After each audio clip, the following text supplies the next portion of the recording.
Assalamualaikum warahmatullahi wabarakatuh.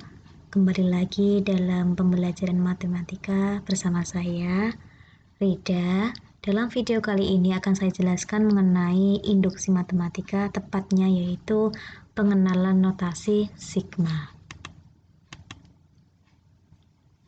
Sebelumnya, kita ingat terlebih dahulu, kalau kalian lihat ada kumpulan angka seperti ini, kira-kira apa yang terlintas? Kumpulan angka ini tuh apa sih?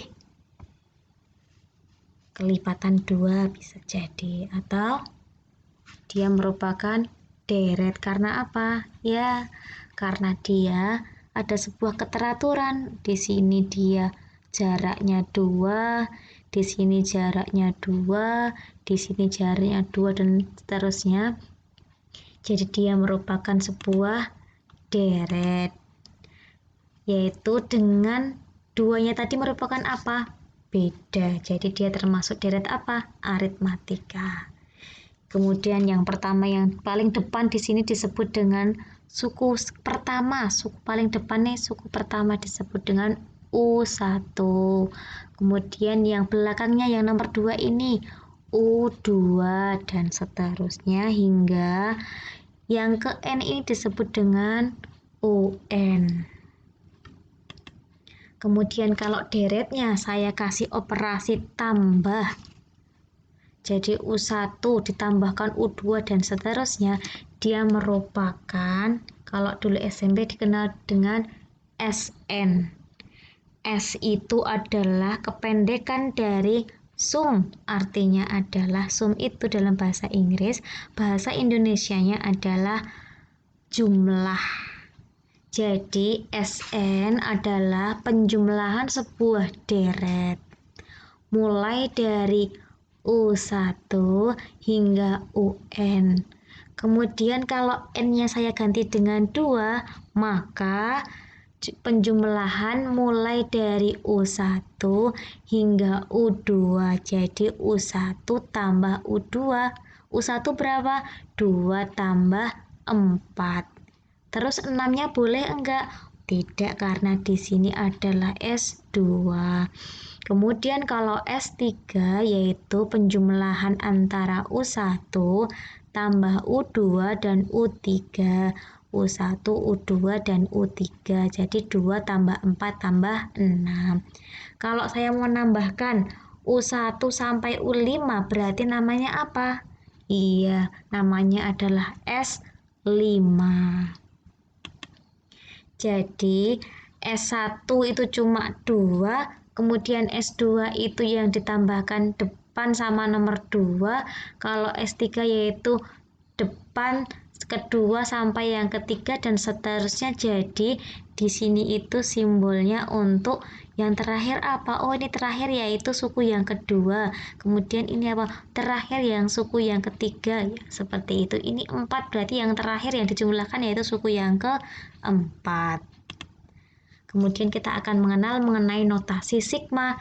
Sigma itu bentuknya seperti ini. E berasal dari huruf Yunani.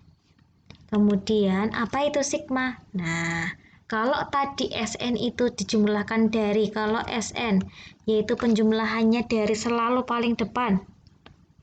Nah, kalau sigma ini dia bisa bisa tengah-tengah, bisa belakang, bisa berdepan, seperti itu. Kemudian dia nulisnya, oh dia yang ditambahkan yaitu suku 1 dan suku 2. Jadi di sini I-nya sama dengan 1 sampai ke suku 2. Jadi yang bawah itu adalah batas yang depan atau batas bawah.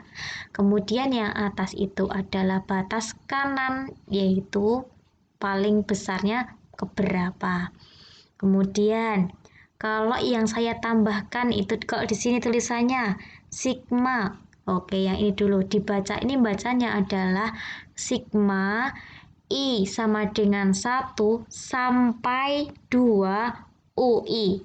Kemudian kalau yang sigma kedua, sigma I sama dengan 2 hingga 4 UI. Jadi yang ditambahkan di sini adalah suku kedua sampai suku keempat. 2, 3, 4. Jadi yang ditambahkan cuma 4, 6, 8 atau suku 2, 3, 4. Suku pertama itu tidak dijumlahkan.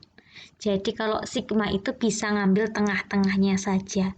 Kemudian kalau yang ini artinya apa? Dia cuma menjumlahkan mulai dari suku kedua hingga suku kelima.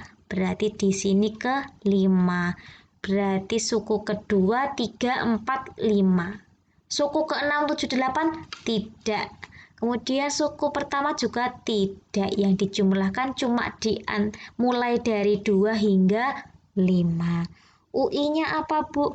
UI-nya adalah rumus U ke I. Itu sama dengan UN, rumus U ke N.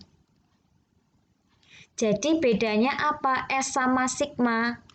S tadi sum itu hanya memiliki batas atas, sehingga penjumlahan selalu dimulai dari suku pertama. Jadi S3 itu selalu sama dengan U1 tambah U2 tambah U3.